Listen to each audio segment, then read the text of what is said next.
What's up, guys? Welcome back to Daily Crypto Thoughts. Today's thought is Chainlink. They're taking over, guys. Chainlink has been chosen. Chainlink is a chosen one, and I'm going to show you exactly why. Today we're going to go over some news about Chainlink and the recent event that they went to, or that they hosted, called CBOS 2023. And we're going to go over their partnerships with Swift, how involved and are they in bed together with Swift, and their CCIP protocol and what that has to do with Chainlink taking over the crypto industry. Right, starting off, I'm going to play you guys a quick clip here from Sergey Nazarov, the co-founder of Chainlink. And this is him speaking at CBOS on September 20th, so just yesterday at CBOS 2023. This is what he had to say. I think the whole global financial system will run on blockchains, period. So everyone here is going to be in the blockchain industry eventually. So, I mean, it's no decision, really. It's like a decision of how much do you want to be ahead on that or behind. So he's saying that everybody will eventually be working in blockchain, using blockchain. It's inevitable, guys. It's taking over. But he sounds so confident, right? Like, why does he sound so confident? And it seems like he just knows it's going to happen. It's tough to have that much conviction. And you can say that, yeah, any founder of any blockchain is going to say that because they want their blockchain to be the dominant one. But there's actually a reason why he's so convinced and he believes what he's saying, because he's right. He knows the power that he has. He knows the position that he's in. And that position is that they're very tied together with Swift, guys. But before I get into that, here's a quick intro that he did himself at the CBOS event on September 19th, where he talks about how he got involved with Swift. And it's quite interesting, actually. I would suggest you pay close attention to what he's saying exactly. And I will talk about exactly what he's actually saying here. And I didn't realize this until another YouTuber that I watched saw me. He pointed this out. Just watch. So in 2016, we started working with Swift in the very beginning through this thing called Interoperability. And there were like 3 people in the whole company. And right now we're 524 people. And we started working with them when we were these 3 people. And I knew nothing about the capital markets. I knew like almost nothing about how any of this stuff worked. I just knew banks had a lot of money and they made more money. And they're probably going to have even more money because they already had all the money. Anyway, he already said the part that I wanted to show you guys. So I don't know if you picked up on this, but he said that in 2016, Chainlink was a company of 3 people. And at that time, they started working with Swift, guys. Swift, probably one of the biggest financial companies in the world. And they just happened to hire them as a company of 3 people. It's very suspicious, right? Like, why? Like, that makes no sense. I feel like he threw himself under the bus right here. What that's telling me is that Chainlink and Swift are in bed together. They've been together the whole time. Chainlink has been built based on what Swift needs for its services, for its infrastructure to advance and adopt and adapt to blockchain and what's coming in the future.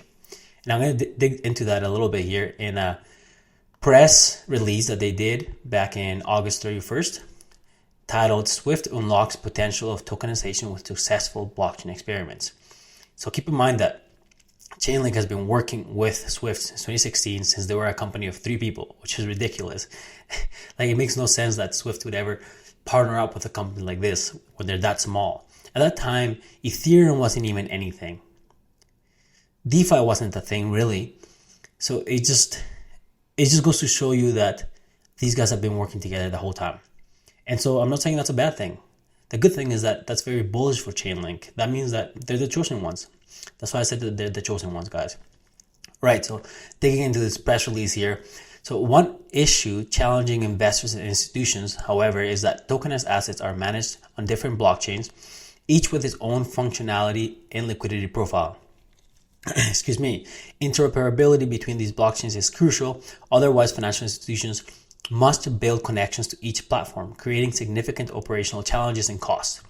Working with more than a dozen major financial institutions and market infrastructures in Chainlink, a leading Web3 services platform, Swift has successfully demonstrated that it can provide a single point of access to multiple networks using existing secure infrastructure, thereby significantly reducing operational challenges and investment required for institutions to support the development of tokenized assets. Interesting, right? The experiments are part of Swift's wider strategy to ensure secure global interoperability as new technologies and platforms emerge. They build on work over the past few years to show how Swift infrastructure could support the financial community in interconnecting central bank digital currencies and other digital assets with new and existing payment systems. All right, and then here's a statement from the Chief Innovation Officer at Swift, Tom. He said, interoperability is the heart of everything we are doing at Swift to facilitate the seamless flow of value across the world in the face of increasing fragmentation. For tokenization to reach its potential, institutions will need to be able to seamlessly connect with the whole financial ecosystem. Our experiments have demonstrated clearly that existing secure and trusted Swift infrastructure can provide that central point of connectivity, removing a huge hurdle in the development of tokenization and unlocking its potential. So the interesting thing here is that they're saying that those experiments have demonstrated clearly that the existing secure and trusted Swift infrastructure. So Swift doesn't really want to let go of the infrastructure that they built. I mean, they spent who knows how many decades building this infrastructure since the 70s, 80s. I actually don't even know. I'm sure it's multiple decades. They've been building this secure and trusted Swift infrastructure. So it makes sense why they would be working with a company like Chainlink and working with them for so long. It's been like 5-6 years already to provide that central point of connectivity, removing the huge hurdle in the development of tokenization and unlocking its potential. So they're working with Chainlink because they don't want to give up their current infrastructure, guys. And so they've worked with Chainlink to mold it and make it into what they need it to be. And so it's not likely that they're just going to pick another blockchain to do this for them, like Quant or any other interoperability blockchain. Chainlink is the chosen one, guys. And Chainlink's going to be around for a long time, just like Swift has been around for a long time. You know, so Chainlink is an obvious choice. Not financial advice, but it's a very good pick, especially now with all these news coming out that they've been working together this whole time and that Swift is successful in doing their test runs with it. It's an obvious pick, guys. But I wanted to dig in a little bit about CCIP. So CCIP, they call the future of finance is on-chain. So the future of finance is on-chain, and Chainlink CCIP is the on-ramp for banks, asset managers, and other financial services companies. With Chainlink's enterprise-grade infrastructure, companies and institutions can easily and securely connect to any blockchain network from their existing systems. So here they say, Chainlink is the gateway to on-chain finance. Forward-thinking banks and financial services companies are increasingly moving operations on-chain to increase liquidity, better manage risk, and reduce costs via automated workflows. All right, so let's, I don't want to get too technical here, guys, with all these definitions about how the CCIP actually works. But okay, let's look at this. Why is finance moving on-chain? The infrastructure underpinning capital markets is being reimagined by blockchain technologies, and Chainlink provides the digital rails for fast, cost-effective, secure, and transparent asset movement. $867 trillion in assets, guys. Tokenization is a multi-$100 trillion opportunity for early adopters. We're talking, and this is a statement from the World Economic Forum. I know, not a group that most of us are a fan of, but very influential, same as Swift. So we better take advantage of this. Anyway, tokenization can be anything, guys. Digital assets. This can be stocks, like any type of stocks, like Apple, Amazon, bonds, whatever it may be, guys. Real estate, everything will be tokenized, meaning that I will be able to say have some Apple stock in my crypto wallet. just like I have my crypto tokens. And I can send it to my mom or my friend, be like, hey man, here's a share of Apple stock for helping me move my furniture over to my new apartment. Because why not? It's your money, it's your assets. You should be able to distribute it and receive it as you wish without having to go through a third party like a bank. Same thing for real estate. Same thing, guys. You can have a property, a building that has 100 units, let's say, and each unit's represented by one token. You can sell half a token or a quarter of a token to somebody else, and technically they're investing in your property. Anyway, I don't want to get too much into that either. All right, carrying on here. Institutional investors agree that tokenization will revolutionize asset management. Automating financial market workflows enables seamless, smarter market operations.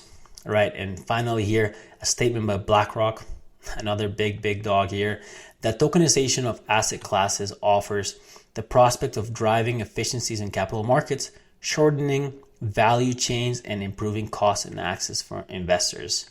I believe this statement was made by Larry Fink. All right, guys, and to end it off here, I just wanted to give you guys a quick comparison of what CCIP actually is. I know it's hard to grasp the idea of what this actually is and why it's important and how it works. Well, let's compare it to our current model that we have in the internet, which is called the TCP/IP model. I know that we all think the internet just works like a straight line, like, oh, I'm going to send a message, it goes from here to there, bam, done.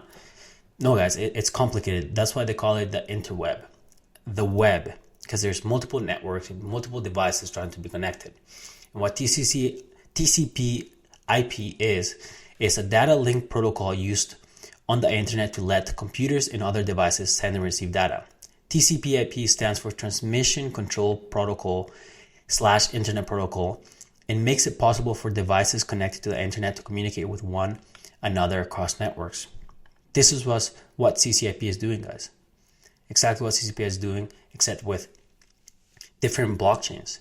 It's allowing different blockchains to be interconnected to banks, to different companies, everything, guys. It would be even connecting the internet, a current model of TCP/IP with CCIP. So we'll have an internet model, and then we have a blockchain model that interconnects blockchains and financial institutions that will tokenize assets, and these assets will be able to travel through the web, but this web is now CCIP.